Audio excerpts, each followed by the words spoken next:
Assalamu alaikum hormatly vatandaşlar. Bilişiňiz ýaly 19 martda, ýagny gönü bir ýyl mundan ozal Türkmenistanyň prezidentlik wezipesine öňkü prezidentiň, ýagny Gurbanguly Berdimuhammedowyň ogly Serdar Berdimuhammedow saýlandy.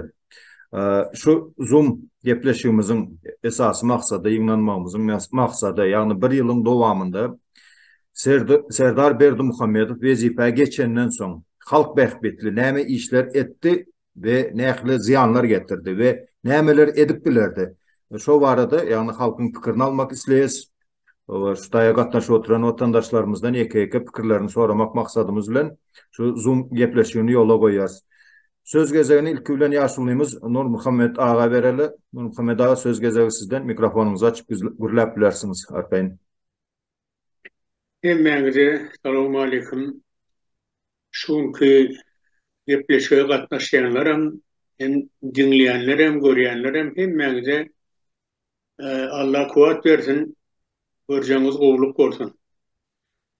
Berdimuhammed hakykatdan Serdar Berdimuhammed hakykatdan prezident bolanyna bir ýyl boldy. Bir ýylyň dowamyna adam ýakasyny tanıtmaly. Başta men aýtjak bolýanym. Berdimuhammedow, Gurbanguly Berdimuhammedow, men inni ýaşlara ýol berýänligi öz ogluny öňe sürdi, ýöne nähili ýol berýänini ýene de şo bir ýylyň içinde biz gördük. Bir ýyla ýeter ýetmez, derrew konstitusiýanymy ütgedik. Özüm ýene prezidentdenim ýokary derejege geçip, şeýdip arkaýyn ýol berjek adam öz oğluna da yol vermedi, hiç hazıza yol vermedi. Şoň üçin şu mahal döwletiň başyna iki Berdimuhammedow diýsem ýalňyş bolmaz. Ýöne Serdara men berjek bolýan bir maslahatym bar. Gepi entek bir ýyllyk işini analiz bermeden. Birinciden hakykatdan özüň prezident boljak bolsaň, ataň altyndan çykmaly. Sen şu mahal atın üstünde, prezident dökümünde. Attan düşäýeňde de, ýyklaýeňde de gapdalyndan ýapyş. Ýöne ataňdan daşlaş. Şonda sen hakykat prezident bolarsyň, şonda sen etjek işleňe prezident dökümünde baha bermelerler. Ýöne bir ýylyň içinde de hakykatdan nähil netijeler, nähili derejege getirdi täze prezident. Men esasy aýtjak bolýanym bir halka iksany esasy erwet eden hereketleri ýöne hemme zatda ýeközüm aýda oturjak gel galan gepleşe gatnaşan adamlar özleri goşup hakykatdan näme aýtjak bolsa goşundan goşarlar. Ýöne men ýanky aýtjak bolýanym iki mesele diýäniň biri aýal maşgallary beren ýanky gazagançylyklary. Aýal maşgala näme? Ol özüne seretmek, özüni bir owdan görkezmek, o aýp zat däl ahiri. Dünýäde hemme ýerde edilýär. Kadym döwür alyp görsegem, goňşy döwletlerde de çurma çalyp, ýene saçlaryny hyna bilen neme renkläp, aýp zat däl ahiri. Şo döwürde de. Biz hakykat öz milli nimämize geljek bolýar, syp gadagan eden bolýar. Ýöne ýanky aýtşym ýaly, öňem bu zatlar ulanýardy. Doli hemme zat bolmady, şunky edilýän hereketler bolmasa da edilýärdi. Şoň üçin bu eden ýalňyşlygy bizim döwletimize ýene bir ýazak eýleki goňşy döwletlerden hem bir hemme dünýäň eýleki ýurtlarynyň bu zatlar derrew ýaýrýar. Şolar nähili göz bilen seretýärler, nähili baha berýärler. Türkmenistan ýene bir izine öňe dälle demokratik döwlet hökümine öňe sürülenokda izine ýörýär diýip şolar ýaly baha berilýär. Şoň üçin ikinjim Türkmenistan öz halkyny iş bilen üpçüm edilenok. Şoň üçin her kim özüni başardığından yurt daşına gidip kazanacak bolýar, maşgalasyny eklejek bolýar. Iň bir eklenç ýurt Türkiýedi. Vizasız nämişin diýseniz vizasız barp bolýardy. Ondan Türkiýede bizim vatandaşlarymız ağır bolsun, ýeňil bolsun, näme de bolsa iş tapylýardy, gazanýardylar, hem maşgallaryna kömek edebilýärdiler. Yine şo ýolum Berdimuhammedow Serdar döwründe yankı şo ýolum kesildi diýsegem ýalňyş bolmaz. Näme üçin diýseniz, rahat inni öňkü gelýän adamlar iş bilen Türkiýe'ye gelýän adamlar gelbilňär. Näme üçin diýseniz, viza alyp geljek bolsaňam öňünde bir topar döwletler bar. Olary ätip geçmek aňsat däl. Vizasız olanna arkaýyndy bildal gel işle iş ýerini tapybilseň bir topar vatandaşlarymız bir-birine kömek etýärdi, iş tapmak meselesinde de başga agyr ýagdaýlaryna da. Ýöne şunu görsek, şondanam yankı bizim vatandaşlarymyzyň ýoluny kesdi Serdar. Ol diýmek ýene bir topar maşgala häzir eklenişsiz bar. Sen Türkmenistan'a ol adamlara iş beribilen o ahire. Ol adamlar nähili inni kazanmaly, nähili maşgalasyny eklemeli. Ben esasy ken wagtyňyzda alyp oturjak gel, esasy ýanky şu iki meselede ümsüňiz çekjek bolýan, ýanky aýtşym ýaly eýleki ýoldaşlarym öz pikirlerini aýdarlar. Şoň üçin dinleýäniniz üçin taňry ýalkasy. Şimdi söz gözlegine aktivistimiz Alişer Sakatov'a geçirelim. Dinleyiz Alişer, söz sizden. Selamun aleyküm vatandaşlar demeğinize. Bunu indi bundan son rejim deyip bilez arkayın Atalıoğlu estafetini вроде бы tavşırdı, вроде бы aldı ya alanı вообще непонятно. Ve gittikçe bu sistema başka bir yüzünü görkezmeye başladı. Buna naglядный пример çünkü şu ayki ovana gidip açık hiç çekinmeden, korkmadan o 200'lük yalan malumatları verip o Türkmenistan halkının yüzüne seredip imminni Turcadaklara dostupny bolduğu için biz gördük şu zadı. O atsenili buların ed oturan zadını açıklamalarını bütün yalanlarını gördük.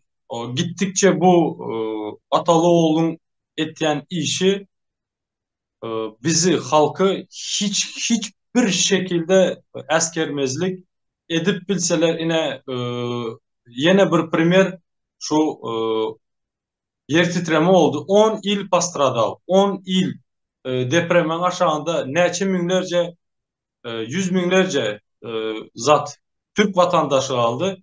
Yani bizim vatandaşlarımızam şotayda işlep yerler. Minlerce studentlarımız var. Yani şolardan haber yok ve şu gün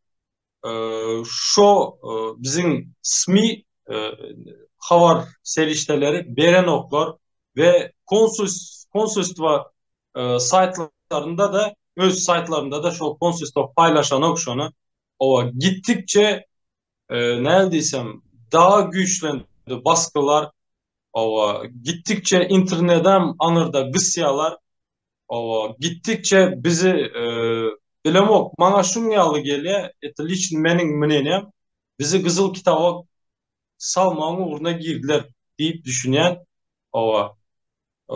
menen vakt alıp durmayın bazmaz gaharda ayttım bağışlarsınız buyurun şunu aytacaktım. Spasiba. Alişer beren görüngleriniz için köp sağ olun. Indi men öz pikirlerimi şutayda aytsam, umuman aýdylanda 1991 ýylyň 27 oktýabrynyň bäri hastagy Türkmenistan garaşsyz bolandan bäri, ýagny Türkmenistanda 3-nji prezident höküm sürüp otyr diýeler. Ýagny şo wezipede otyr. Indi şu Niyazowdan soň, prezident Niyazowdan soň her gezek hökümet baş tutan çalışanda halkda ujypsyzca bir sähelçe de bolsa bir anam bolýar. Belki bu gelen ýurdu düzeldir, o bir bol elinlik bolar, bir gowy günde ýaşarys diýip halk umid etdi. Hatta şol prosedura Gurbanguly Berdimuhammedowda da boldy. Niyazow ýogaldy, endi ýurdumuz gowy bolar, o bir Gülalı güllük bolar deydi, emma yok.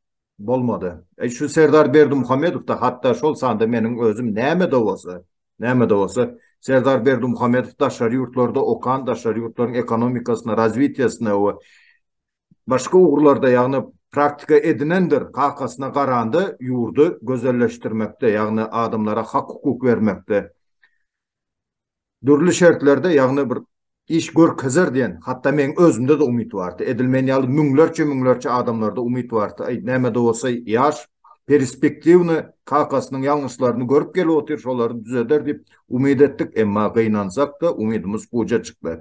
Oňa suwdama hökmünde näme aýdyp bilersiz? Ýagny Nurmuhammed Ağa da bellep geçti. Türkmenistan'ın Türkiye devleti bilen arasında hiç hile viza yoktu. Getirdiğinden viza girizdi. Ondan başka yine bir zada ünsünüz çekecek olan şu saylawda özünden son ikinci yerde yani köp ses alan o Dalaşger Ağacan Bekmuradov Mara vilayetinin hakiminin orunbasarı işten ayırdı. İşinde goýberen düýüklü kemçiligi üçin. Kemçilik näbeden owarat? Näme üçin aýdylanak? Näme ol? Adam öldürdümi? Owa ýa hökümetin bir zat ogurladymy? Kemçilik. Emma şuňaly ýene bir aýtjak bolan edil prezident Niyazow döwründe, Gurbanguly Berdimuhammedow döwründe dowam edilip gelişi ýaly maglumatda gümürtük maglumat berilýär. Anyk, takyk, owa şul eden işi üçin, şul kemçiligi üçin dip işden aýrylmaýar. Yine kemçiligi dip o halka suwdnama berilýär. Hudaý bilsin onuň jenaýaty näme o ýerde. Biz näme esaslanyp bilýäs? Ýagny bäsleşdi şol adam prezident alaşgarlygynda. Ondan başga da dokumentasiýa meselesinde. Ene ýakynda özüňiz görensiňiz. Onun komissiýasynyň öňünde 51.000 Türkmenistan watandaşyny pasportu uzaldyldy dip Daşary işler ministrliginiň saytynda ýakynda paylaşylan maglumatda näme diýili 200.000den köp. Eýem hasawatlar dürlü gelip otyr. Kimiň döwründe edilýär? Elbetde Serdar Berdimuhammedowyň döwründe edilýär. Ondan başga da sanasaň sogawy bar diýilýär. Kemçilikleri gatyken o kakasynyň kemçiligini düzeder dip o halk umyt etdi. Yok, halkdan hiç hile netije yok. Ondan beter has döwleti korrupsiýa ýatyrdy. Näçe telekeçiligiň şuňal syry bar. Näçe harit gytdy bolsa, şonça ýanky harityň bahasy ösýär. Döwletiň içinde, mysal üçin daşary ýurda erkin çykmak üçin näçe ýollar gysylsa, şonça da halk mecburi ýagdaýda korrupsiýa ýüz urmaly bolýar. Eýem ýüz urmak aňyrda dursun, eýem açaçan. Sen şunça getir, men seniň işiňi oňarp bereýin dip edil bir adaty, resmi edilmeli iş ýaly şu prosedura öwürlük gitdi. Şo zatlaryň öňüni aljak bolsa, prezident wezipesinde oturan adam başarmazmydy? Elbetde başarar adam aňyr garasyna da çykardy. Diýmek islegi ýok. Diýmek niýeti ýok. O halk näçe gysylsa, o näçe azap çekse, şonça şonuň bähbidine bolup görnýär häzirki günde. Eger hakykatdanam döwleti özgertmek, halky gowgunda ýaşatmak niýeti bar bolan adamda, hormatly watandaşlar, 1 ýyl az möhlet däl. 1 ýylyň içinde özüni gowy tarapdan tanadyp bilerdi. Emma beýnansak da biz Serdar Berdimuhammedowda şol potensiallary göremiz. Söz gezegine Eziz Mehmetow bereli, el galdyrypdyr. Diňleýäs Eziz. Aýdy. Sağ olun sözleriniz için. Assalamu alaikum hormatly vatandaşlar, eginleşler. Emma ne gelsek Serdar Berdimuhammedowyň 1 ýyl boldy prezident bolanyna eden işler hakynda hemde işlerine kemçilikler hakynda bir aýt geçek adamlar. O Serdar Berdimuhammedow geldi ýurdun başyna. O näme iş başardy diýip sorasak, bugün arkada şäherlik bir şäher çaçdylar. Onam ýürüýte jaýsyzlara, invalidlere, kösenýänlere bermeli diýdiler. Düýp manisine seredende şo taýda hiç hili ýagdaýda kontrol ýok. Kim neme ýanky zyatkasyn berse şo taýdan ýeremalýa, jaýamalýa. Onda ol habarlar gelip dur. Ýurdun başyna prezident bolup gelenden bäri 9 milyarddan hatta bu gaz satdylar. O gazyň atçotlary hiç hile ýagdaýda halka geçirilen aslında ol halkyň nemesi o taýda haky bar, halka atçot bermeleri, halka nemetmeleri, hasap bermeleri hakkında aslında hasap nemesi var. Yani o zatlar hiç gilýad edilen ok. Geleli internet gezegine. İnternet gezegine gelemizde hiç gil internet ýagdaýda da özgörüşlik ýok. Ol bir onuň garasanasaň känne ýene-de şu migrasiýon işine gelemizde şu esasy şu wagty ýurdun içinden kösenýänler pasport sebäpli köp watandaşlarymyz Türkiýe Cumhuriyetinde işläp Türkmenistana gidip täzeden pasportlaryny düzedip ýene ýylyna geljek bolan watandaşlarymyz Türkmenistana gidip edil häzirki wagtda zagran pasportlaryny täzeläp gelip bilen oklar. Ol ýagdaý bar. Başga da näme diýin? İş ýagdaýy has gitdigi saýyn kösençlik, gynançlyk. O birdir ýerde öňkýal çöre oçur ýok zat diýerler. Ýöne şonda da täzem şo zatlar ýola goýlanok. Ýanky Atamradaň aýdysy bir ýyl diýilen zat azat däl iň bäkijesi adam üçin 15 minut diýilen adam iň gymmatly wagtyň nemesi bolup geçýän wagt bolýar da. Ne sportsmenlere ringa çıkanlarına 3 minut verilen olsa o şo taýda şo bir adamyň ykbaly çözülýär şo dünýä ýüzüne tanynmasy üçin şo taýda şo 3 minutdan wajyp ber bolýan 1 ýyl geçdi. 1 ýyl geçdi ol hiç gili ýagdaýda özgörüşlik gulalalyp gulgunalyp hiç da göremdik.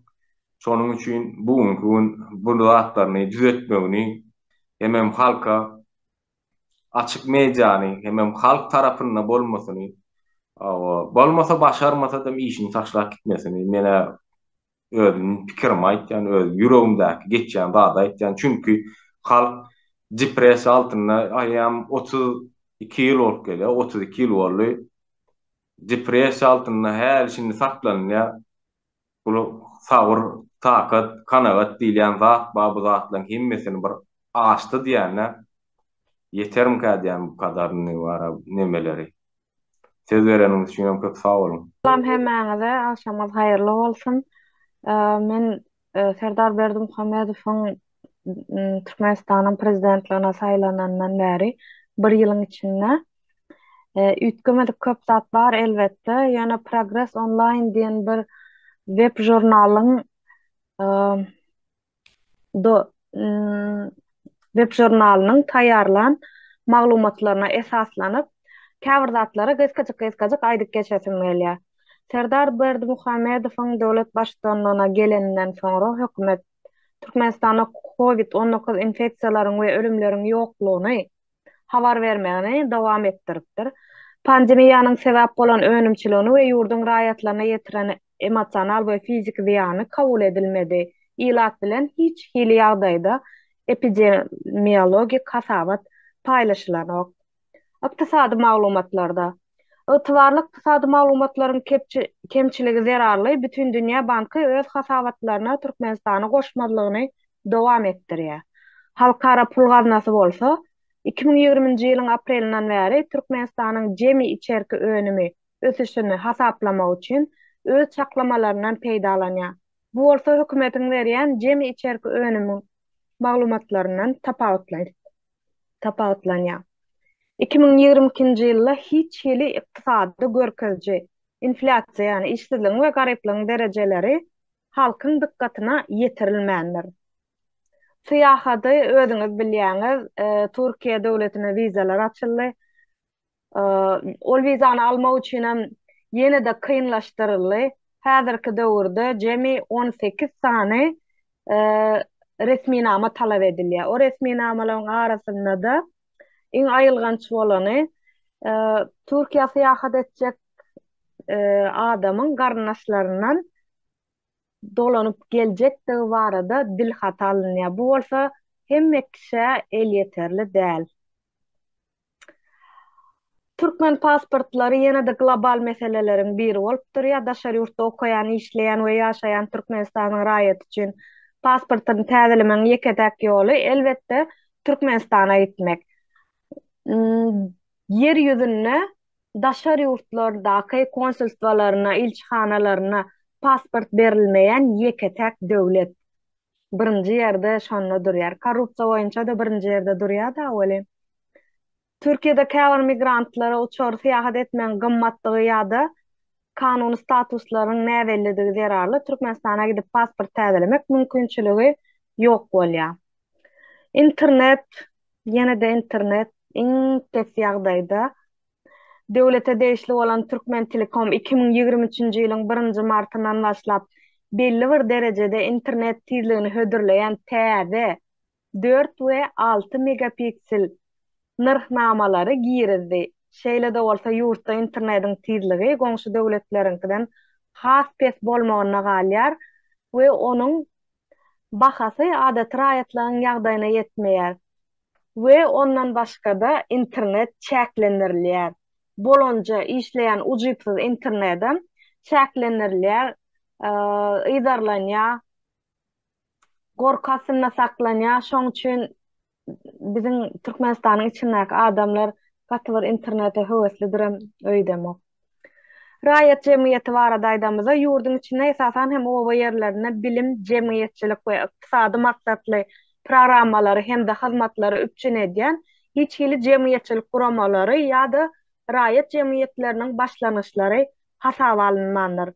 Dekabrın 22-sindäki güne geçişlik tapgyryna bir näçe aktivistler tutsawlykdan boşadylsa da bu barada döwlet medeniýetyne habar berilmendir we aktivistleriň näme üçin azatlykdan mahrum edilenligi barada hiç ýerde düşündirilmedi. Geljekde döwletiň ýylat çägindäki pikirleriň köptürlüligine şek getirmesiniň öňüni aljak mehanizm entam döredilmendir. Umuman jemläp aýtsak, bir ýylyň içinde öňe gidişiklik ýok dänim, ýyda gidişlik bar. Meniň aýtjak zatlym şu watlykça şulardan ibaret. Ýene arasynda goşulyp bilerin. Sağ olun. Köp sağ olun. Aýdan sözleriniz için söz gezegini Dursultan Taganowa berelim. Salam hemeňize. Menem şu Serdar Berdimuhammedowyň bir ýylyň içinde halkın peýdasyna eden ýa-da etmedik işler barada öz pikrimi goşup geçesim gelýär. Meniň garaýşym halkın peýdasyna hiç bir iş edilmedi. Sebäbi häzir daşar ýurtda ýurdun 60% iş üçin eklenç üçin işläp ýör we şolaryň iň esas problemasy ýanrak eýindeşlerimiz azap geçti pasport meselesi. Yine pasport meselesi sebäpli deportasiýon lagerda dürlü şäherlerde Van, Malatya, Kırklareli, ondan soň Erzurum ýaly şäherlerde müňlerçe türkmenler ýatyr. Ne Türkmenistana deport bolup bilýärler, ne berde daşary çykyp bile otyrlar. 6 ay, 1 ýyl, 3 ay, 4 ay, 5 ay yatan vatandaşlarımız var. Şol bir wagtyň özünde aýal gyzlarymyzam çağlary bilen deportasiýon lagerda müňlerçe çağa bilim alma hakkından mahrum. Ondan soň näçe gezek efirlarda azap geçtik. Pasportu bolmanlygy sebäpli adamlar gaçyp ýaşamaga, hiçbir sosial hakkı bolmadan ýaşamaga mecbur bolup otyr. Liçeni alıp bilen ýoklar, daşar ýurtlar çykyp bilen ýoklar. Yani gapana gysyndan ýaly gysylyp kaldylar gynansak da. Ve ilkinci edilmeli işlerin biri şu daşar ýurtak vatandaşlarımızı pasport bilen üpçün etmek. Şunda şu pasport meselesi häzir iň wajyp meseleler bolup duran üçin bir karar bilen, bir gol bilen şu problemany çözüp bile ýöne gynansak da şonu görmezden gelýär we pasportsuzlyk yüzünden köp adam ejir çekip otyr. Adamların çağları ejir çekip otyr. Ne köp vatandaşlarımız can edip bize gurun berýär-de. Meselem konsesiýa barıp çağlarına metrika alıptırlar. Soňra Türkmenistana dolanyp barmak üçin spravka alıptırlar. 6 aylyk, 1 ýyllyk. Şol spravkalar bilen çağlar pasport alıp bilmänligi sebäpli ne sadece gidip bilýär berde Türkiýede olan çağlar ne Türkmenistana gidip ne sadece gidip bilýär ne okuva gidip bilýärler. Pasportu bolmanlygy sebäpli oturma izin, voynaja alyp bilmänligi sebäpli ve şunun ýaly dürli kynçylyklar ýüze çykýar. Eň esasy edilmeli işlerin biri ýene bir geze gaýtalap aýdýan pasport meselesi. Onda bolan ýygnağa barıp gaýtdylar Türkmenistanyň delegatlary ve şu ýerde de ýalan sözläp gaýtdylar. Men arçaklarım şular diňe pasport temasından belläp geçişmýäli çağlar okuwa berýän ýok, adamlar hiç bilýän ýok. Türkiýanyň territoriýasynda belki de 10 miňlerçe adam, bilmedim sanyny ýöne her şäherden nomerlarymyzy tapyp jaň edip bizden kömek soraýarlar da. Konsolosluğa jaň etseler bizim elimizden hiç saat gelen yok deyip cevap berýärler. Hiç kömek yok ve adamlar gynansak da köpüsü şu yerlerde kesel ýagdaýda ve şuna meňiz bir sürü problemalary bar vatandaşlarymyzyň. Bir pasport bilen çözüljek temalar. Ve der şu pasportu bermäge nähili aýtsam, jalky görýär öz halkyna. Minnetdar sag bolun. Köp sağ olun aýdan sözleriniz için. Söz gezegen Ceyhun Ekerem'e bereli dinleýäs, el galdyrypdyr. Selamun aleyküm vatandaşlar. Selamun aleyküm eýenleşler. Bu Berdi Muhammedovlaryň kiçisi tahta gelenden beri nämeler etdi diýene mene hiç sat ütkemedi diýip biljek. Yani hiç sat ütkemedi diýsek de gaty uly nemeler problemalarymız var. Käbir neme ütkeşmelerim boldy. Meselem Berdi Muhammedovlaryň ulsy ömrünem bir köşke barıp bir iş görkezip iş edip ýören bir adam däldi. Inde hiçem baran oktur. Sebebi kiçisine tapşırdı bu işi. Has arkayınrak harekette edipdiler. Çünkü yani bundan ön edilen işler jogapkärçiligi doğal görünüşde özü çekýärdi. Şimdi oğluna geçiren son bu işi onun arkasından bunu gurcak ýaly ulanıp öz pusupuculuklaryny yenim devam ettirmeye may verildi. May aldı bu adam. Şimdi Berdi Muhammedovlaryň kiçisinden hiç zat garaşamak, yani Atamrat Safarowyň aýdýaly umydymız bardy diýip. Yani liçni men öz adımdan gurrun etsem meniňe hiç bile umydym ýokdy. Sebebi bir adam yurt başına gelip bir iş etmek için individum bolmak gerek. Bu birinin gurcağı. Hatta birinin gurcağı değil.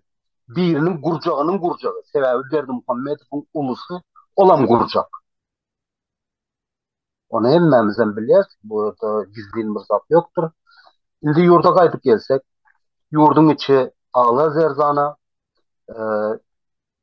kendir videolar, materiallar, eýindeşleriň kanallarına girseniz korrupsiya, mafya, edenetlilik, polis, kendi sud sebebi yurtta dağmak nemesine, prosesine girip barýar şu wagt.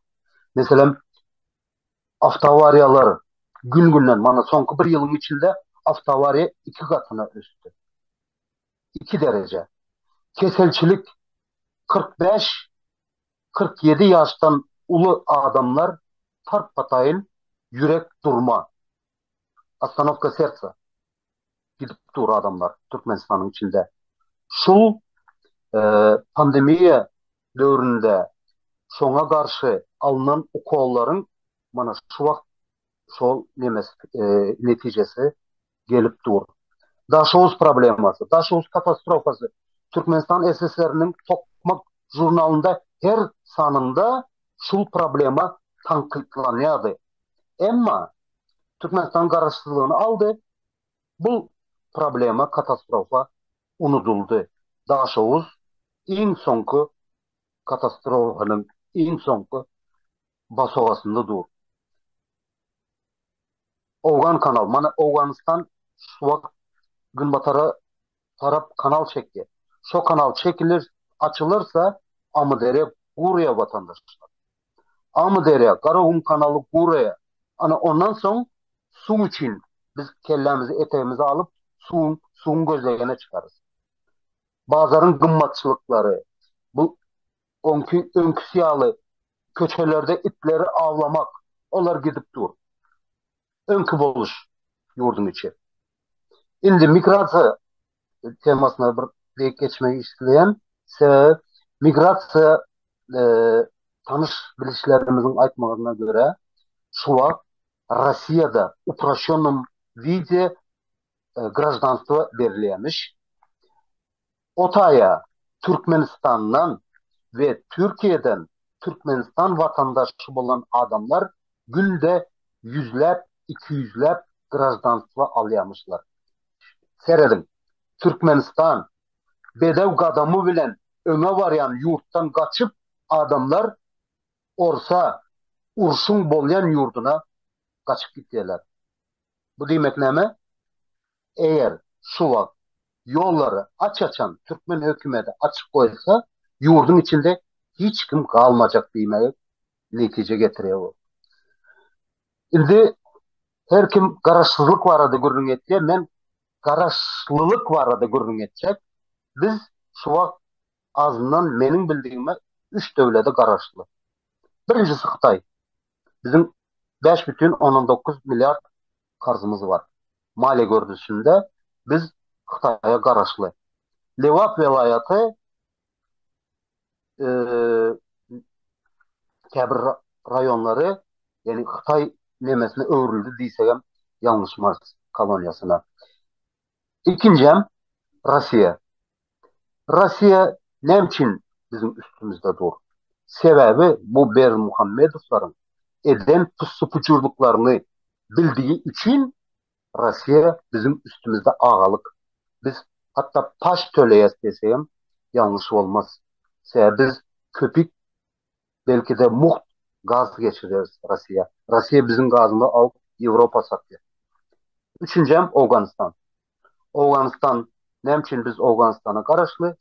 Korkusuzluk düzgünlerinden bir de ağalık düzgünlerinden. Afganistan'da biliyoruz 2-3 yıl bundan ön şu IŞİD'de yine bir yaralı grupировkaların toplanan yeri oldu da şu ayda Afganistan'da şu Doğanistan'ın içinde sindi bunlar.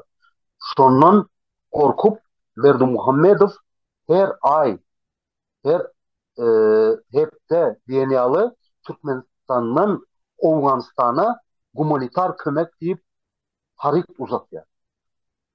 Bunun sebebi 2 tane təcrübçilik yolu var. O taydan Afganistan'dan bize harit geliyor. O haritler var da Farhad Turgut'un kanalında şu Afgan hakkında bir koyan videosu vardır. O taydan görüp bilersiniz. Şimdi sözümü toplasam hiç zat ütkemedi deyip olmaz. Ken zatlar ütkedi. Yine Türkmenistan'ın şu vakti gelip düşününü sunuya alarak yine bu Berdimuhamedovlar bu posttan ayrılmalı. Başaran oklar. Başarmak ukuybu da yok. Ukuybu bolsa da buna ruhsat eden oklar. Sebebi ikisi de gurcak. Gurcak bunlar adam. Bunlar hiç politikadan, geopolitikadan, dünya durmuşundan düşünen adamlar değil. İslendik, Türkmenistan'ın İslendik saytlarına girip görün. Gurluşuk, gurluşuk, gurluşuk, gurluşuk. Buna da arkadaş şehri mesela misal oldular. Dinlediğiniz için minnettar. Sağ olun. Beren görüngleriniz için köp sağ olun. Indi söz gezegini Anna Durdağa vereli. Anna Durdağa dinleyiz sizde. Assalomu alaykum hemmenize. Atamurad aytdi, umidimiz bor deb aytdi. Yani aytsakladım, вот Нурмухамед Чарыч помнит в 2007 году, 2006 году, когда Ниязов умер, в Туркменистане проходили выборы нового президента. Оппозиция, диссиденты, правозащитники, все говорили о том, что выборы в Туркменистане проходят в закрытой форме. что режим не поменяет свою тактику, свою политику. То и произошло. Почему? Потому что Бердымухамедов тогда он не выступил со своей программой, а самое главное, он не дал оценку бывшему режиму.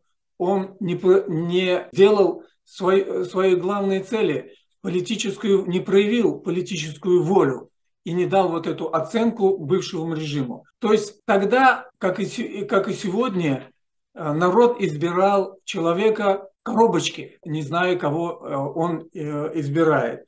Точно так же Сердар Бердымухамедов не выступил ни с какой программой, не сказал, как он будет выводить народ из кризиса, нынешнего кризиса, который уже продолжается несколько лет. И поэтому у нас не было никакой надежды, что Туркменистан ожидает какие-то перемены. За год я скажу, что социальная политика государства не поменялась, доходы населения продолжает оставаться на низком уровне. Уязвимые и слабо защищенное население, это инвалиды, пенсионеры, студенты, продолжают нищенствовать. Жилищная проблема не решается. А самое главное, безработица остается главной проблемой туркменского населения. Нет работы, значит нету доходов. Вот на этом и строится политика нынешних властей. Почему? Речь идет о том, что вот пусть они ищут хлеб, как заработать на хлеб, как заработать на свои, чтобы дети нормально жили. Тем самым у людей искусственно создаются проблемы, а если эти искусственные проблемы есть у населения, то они не будут заниматься политикой, они не будут требовать свои права, они не будут идти против власти. Таким образом они и продолжают. Что удивительно, власть продолжает скрывать статистику. Только в этом году провели перепись населения, и до сих пор данные переписи населения не опубликованы. Лишь была произведена одна фраза: мы подумаем, стоит ли публиковать данные переписи населения. То, что сказал Атамурат,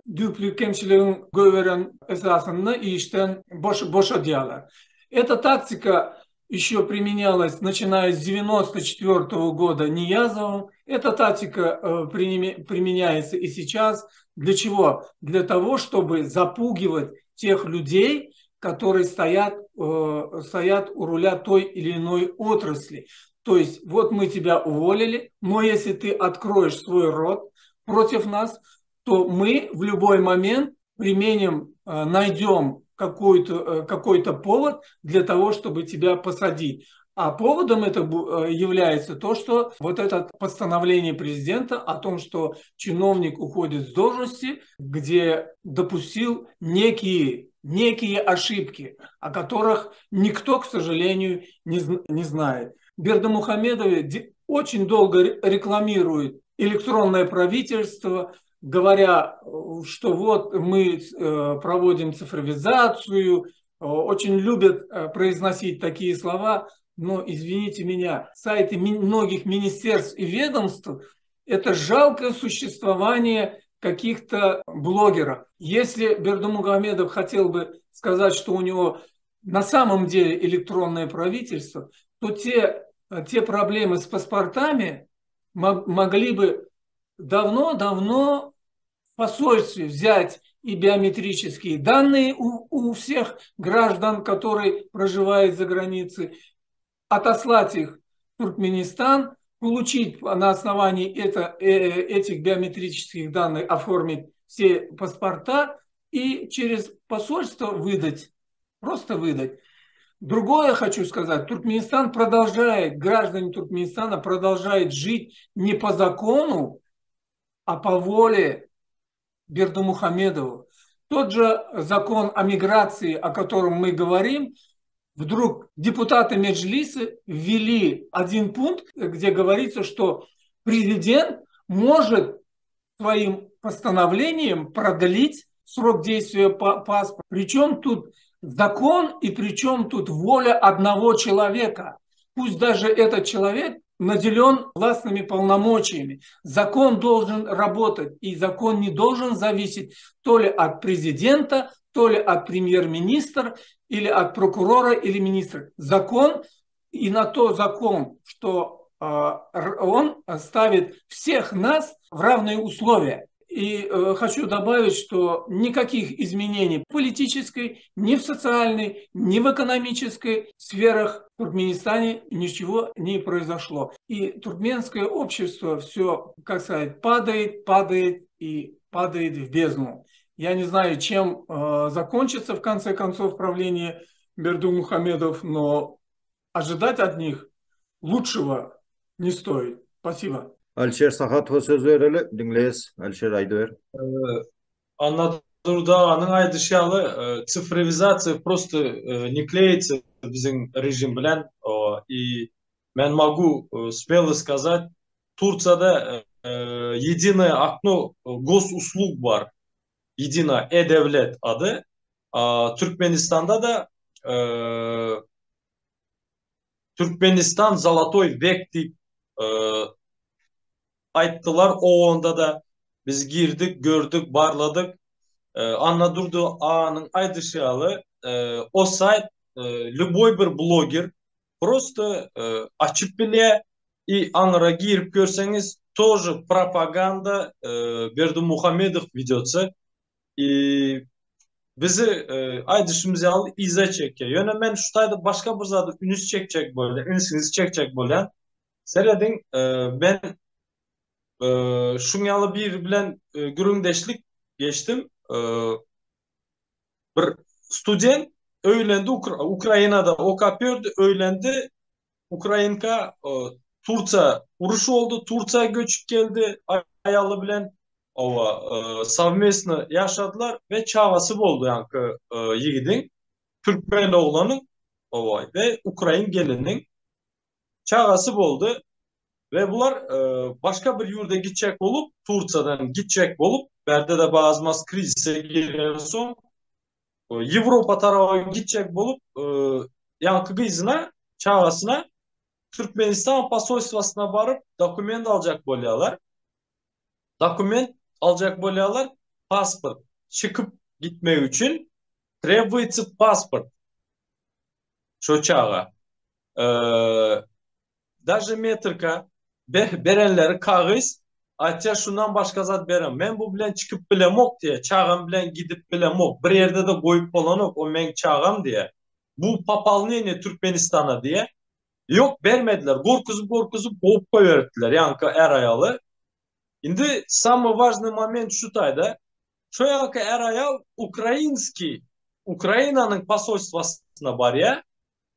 Посольствосuna barya da dokumentlerini tavşırıyorlar. Bir hafta içinde metrikasını da ve pasportunu da veriyor. Еще раз подчеркиваю, uruş bol oturan devlet, uruş bol oturan. Hazır şu tayda bir giden uruş adamlar ölüyordu. Yöne şu посольство, şu öz vatandaşına, Ukrayna vatandaşına şu gıyızı primat edip, şunun Türkmen gıyızı da gan atadan geliyor yerlerde.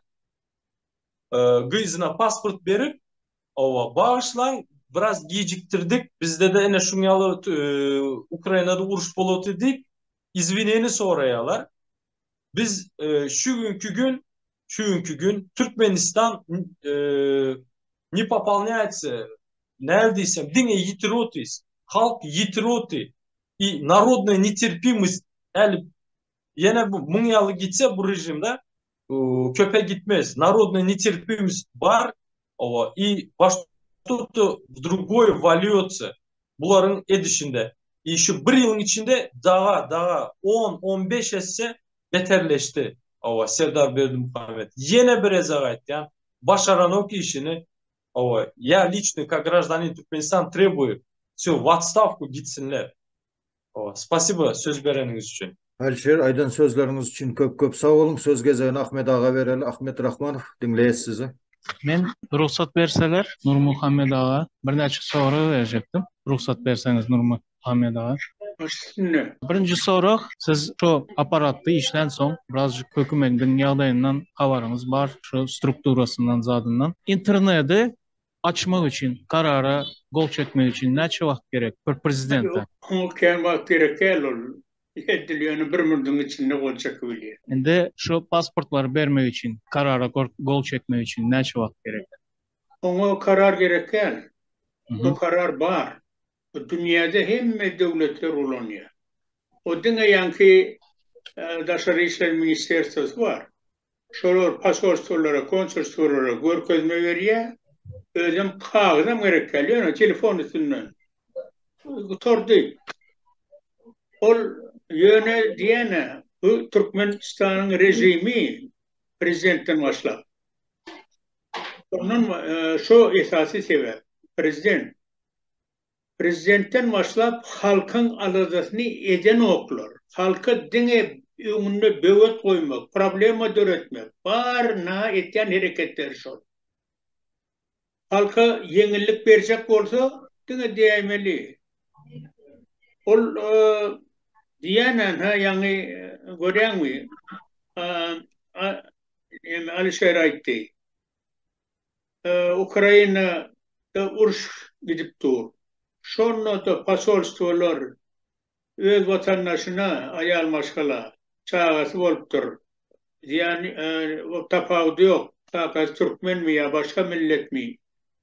Şoňa yani şahadetnamana meriye pasporta meriye hem yeni ötünç soruyalar. Bağışlan biz birazcık giyecek berdik deyip görüyor musun? Ha ara tafawudy. Dine Türkmenistan şo neden o. Başka hemme devletleri inmar aşağı derecedeki yani korrupsiya meselesi olsun, insan haklarını poziyan devlet olsun. Şolarum şu meseleni konsolosları, ilçihanları çözüp oturuyor. Böyle Türkmenistan'da bu yok. Onun diyene dine şu yine de doğru etkiler. Başarmasan ayrılık ettiği, yani olur ayrılık edecek adamlar değil, onu halk ayırmalı. Ne araziciliklerini bilir. Şoň için bir etken hareketleri dine halka ziyan. O näme halkın sana ganimy, näme üçin beýdip bir halky horlamak bilen barnetleri. Dogry niýaz diýdi, ýa-da bir aýdyp geçdi. Bulun bar aladasy gije günni entep çağlaryny ekler ýaly şu alada bilen ýaşasyn diýip. Başga da hiç bir goýup pikir ýetmesin diýip.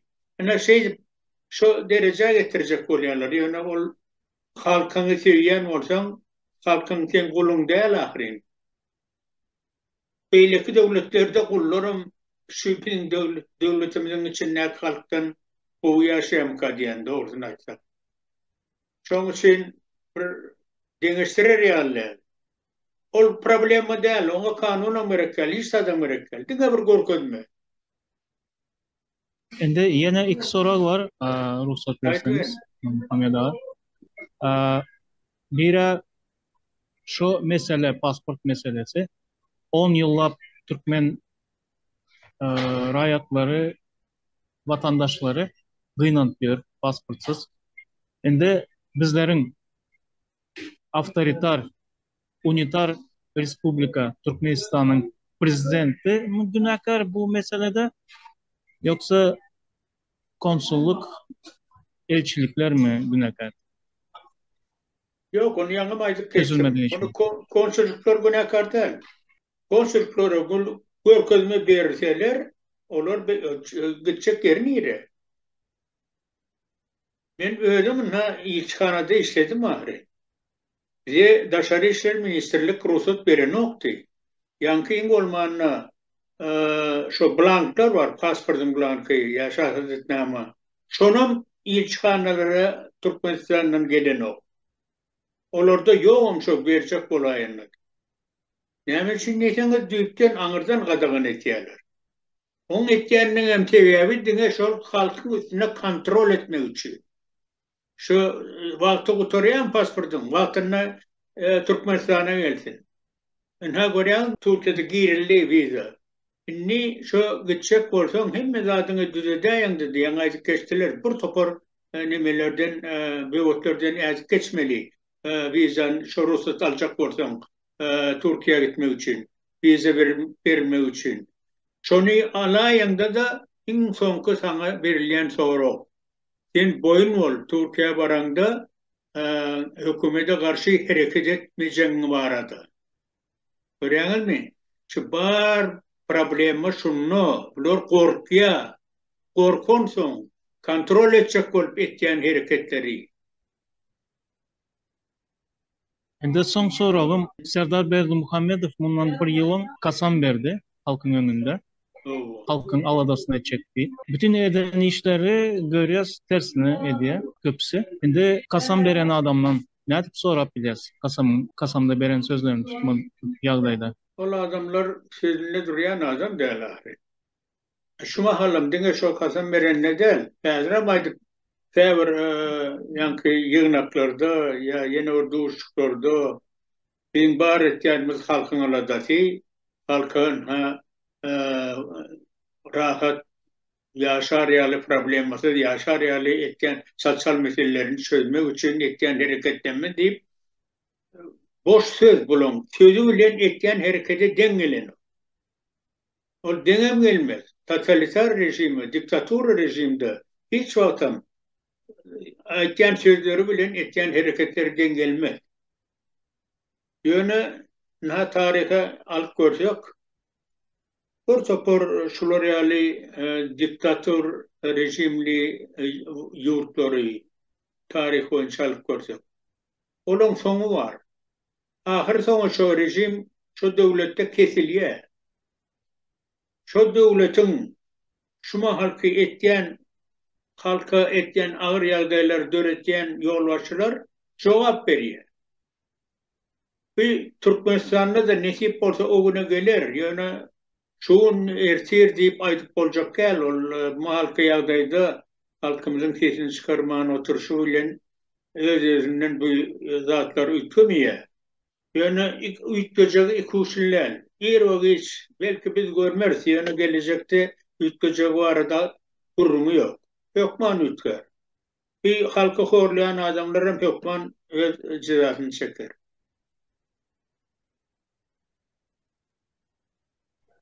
Sağ olun Nurmuhammed ağa. Ahmet ağa köp sağ olun görüňleriniz üçin, beren soraglaryňyz üçin. Ýa-ni bir soragyňyza Nurmuhammed ağa şuňa alyrak jogap berdi. Ýa-ni daşary ýurtda vatandaşlaryň pasport almazlygyna konsulluk işgärleri günäkär miýa prezident diýende Nurmuhammed ağa jogap berdi. Ýa-ni konsulluk işgärlerde kän bir günä ýok diýip. Men şu mesele boýunça öz pikirimi aýdaýyn. Pikirler garşy gelip biler, o alaşmazlyk bolup biler, emma bul meniň pikirim. Men konsulluk işgärlerini haçan günäsiz diýip biljek. Haçanda 1963-nji ýylda geçirilen Venski konvensiýa esasında halk pasportyny sorap otyr. Hormatly prezidentimiz, biz näme edeli diýip. Prezidente yüzlense, şu yüzleni şu barada özleriniň web saytynda şol makalany yerleşdirse, şonu da men okasam. Ana şonda aýdyp biljek. Konsulluk işler günäkär däldir şol işçiler diýip. Emma şol işi edenakmy? Diýme konsulluk işçileri de günäkär. Nurmuhammed ağa başlaň pikiriňize garşy gelýän üçin. Atamra, sen aýtýan bolun özüňem gowy düşünýän kaň diýen. Näme üçin näçe çok konstitusiyon etse, ertesi nereden çykjagyny bilýän sen. Ondan bäri günäkär. Birinciden şu ýerde işläp ýören adamlar. Men näme üçin ilçi bolup işläp ýörümde meni içimden kovmadylar. Men özüm arzamy ýazyp näme üçin diýsem, ýanky Niýazowyň içeri we daşary siýasaty bilen razy dälip arzuda şeýdip ýazyp, şeýdip çykdym. Ýöne olar onu edibilenok. Şonu edibilmeýäniň sebäbi olar ýanky rejimiň guly. Gul bolsa sesini çıkarabilmiyor. Ol çıkarsa ertesi nereden çıkacağı belli zat. Ben şoň üçin diýen olaň günäsi ýok diýip. Umumy olaň günäsi kän bolan ýöne bu meselede. Olar ýanky proses çıkaraýan eden ýöne şu ehli yurttaşındaki konsolosluğun, ilçhanaların hemmesi bilenişip çoloryalı proses bildirdi. O revolüsiya bolýar. Şoň üçin onu ettirmek gaty kyn. Umuman aydılanda vatandaşlar tarihe ser salsak her bir hany saylandy, hanyň ukybyny, başarjanlygyny, adam bilen gürleşişini, geçmişte edermenliklerini şo zatlar aýdylyp şonuň esasında han saylananda tarihe ser etsek, endi bu prezident saýlawynda soňky şo prezident bolmazdan öň Serdar Berdimuhammedow prezidentlik wezipesine yetmezden öň kakasy bir 2 ýylyň içinde dürlü ýokary wezipelerdi işledip Akal welaýatynyň häkiminiň ornbasary, häkimi ondan ýene ýokary nemeleri yetişdirdi. Her bir nemede hatta näçe bir mass medialarda paýlaşyldy. Öz paçinyonlary bilen, ýagny öz tawinlygyndaky işgärler bilen gürleşende aýdanyp etmeseň boýnuňy omuraryn diýip gürleşen Serdar Berdimuhammedow bugünkü gün prezident boldy. Indi bu prezident bolmagynyň şertleri nähili boldy. Pandemiýa döwrüne gawat geldi. Halkyň esasy aglawy bölegi daşary ýurtda bolup durup, ýollary ýapyp durup, ýurdun içinde prezident saýlawy geçirildi. Bu bir ýalňyşlyk. Ýagny biziň ılalaşmayan nokadymyz. Bu bir. İkinciden, falsifikasiya ýokary derejede ýola goýuldy. Hatda men özüm bir näçe şol döwürde gulluk eden o eskerler bilen komandirleri, ýagny serkerdeleri diňe Serdar Berdimuhammedow ses berersiňiz diýip harby bölümlerde gulluk etýän eskerlerden şolar talap edildi. Ondan başga büdjet işgärlerinden ana mugallim diýdi, wraç diýdi, hatda şolara da işten kovulmajak bolsaňyz ýa weýgawry almajak bolsaňyz Serdar Berdimuhammedow hökman ses berersiňiz diýip şoň ýaly talaplary boldy. Şolaryň şaýatnamalary da bar. Wagty gelende biz hökman o zatlary açarys we derňäris. Güjäni güjde sanaşarsy diýişýär. O zatlaryň öz wagty bar. Indi meni gyzyklandyrýan zat. Gurbanguly Berdimuhammedow, ýagny Gurbanguly Berdimuhammedow, starşy Berdimuhammedow diýelim. 5 ýyl oturdy. 3-nji suragynda konstitusiýa ütgeşme girizdidan 3-nji suragyna da oturdy. Soň 3-nji suragy tamamlanmanky daskorny wagtyndan öňleme saýlaw ulan yaşlara yol novat bereli, yaşlarım össün, öbeği gelsin deyip, yani oğlunun kandidaturasına goldaw berdi. Indi ana Wikipedia'da maglumat var. Prezidentin möhleti 7 yıl. Dalaşgärlige çıkarmak muktary çäklendirilmedik. 7 yıl. Yani köpeltmek tabliçasyny ýatdan bileýmek gerek. 14, 21, 28, 35, 42 dowam edip gideberýär. Şoňa kim hukuk verdi? Näme üçin pryamoy halka bağlı bolup duran mesele halka sala salınmadı. Has takik dilde aýdanda näme üçin ähli umumy halk referendumu geçirilip şolar barada hiç hili maglumat berilmedi. Halka bağlı bolup duran meseleni näme üçin şuňal bir ruçkanyň güýjü bilen o gol çekdim şol bolmaly diýen karar kabul etdiler. Halka kim sala saldı? Kim halktan sorady? Pryamoy meniň özüme bagly bolup duran mesele, çağalarıma, neslime bagly boljak meselede hökman menden hem sorulmalydyr. Ýagny ähli umumy halk referendumu geçirilmelidir.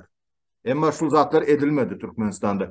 Ondan başga dünýä ýüzünde awtoritetli döwletler diýeli, o atly awraýly döwletleriň en çemesiniň baş tutanlary, ýagny döwlet wekilleri priznawat edenak, ikrar edenak.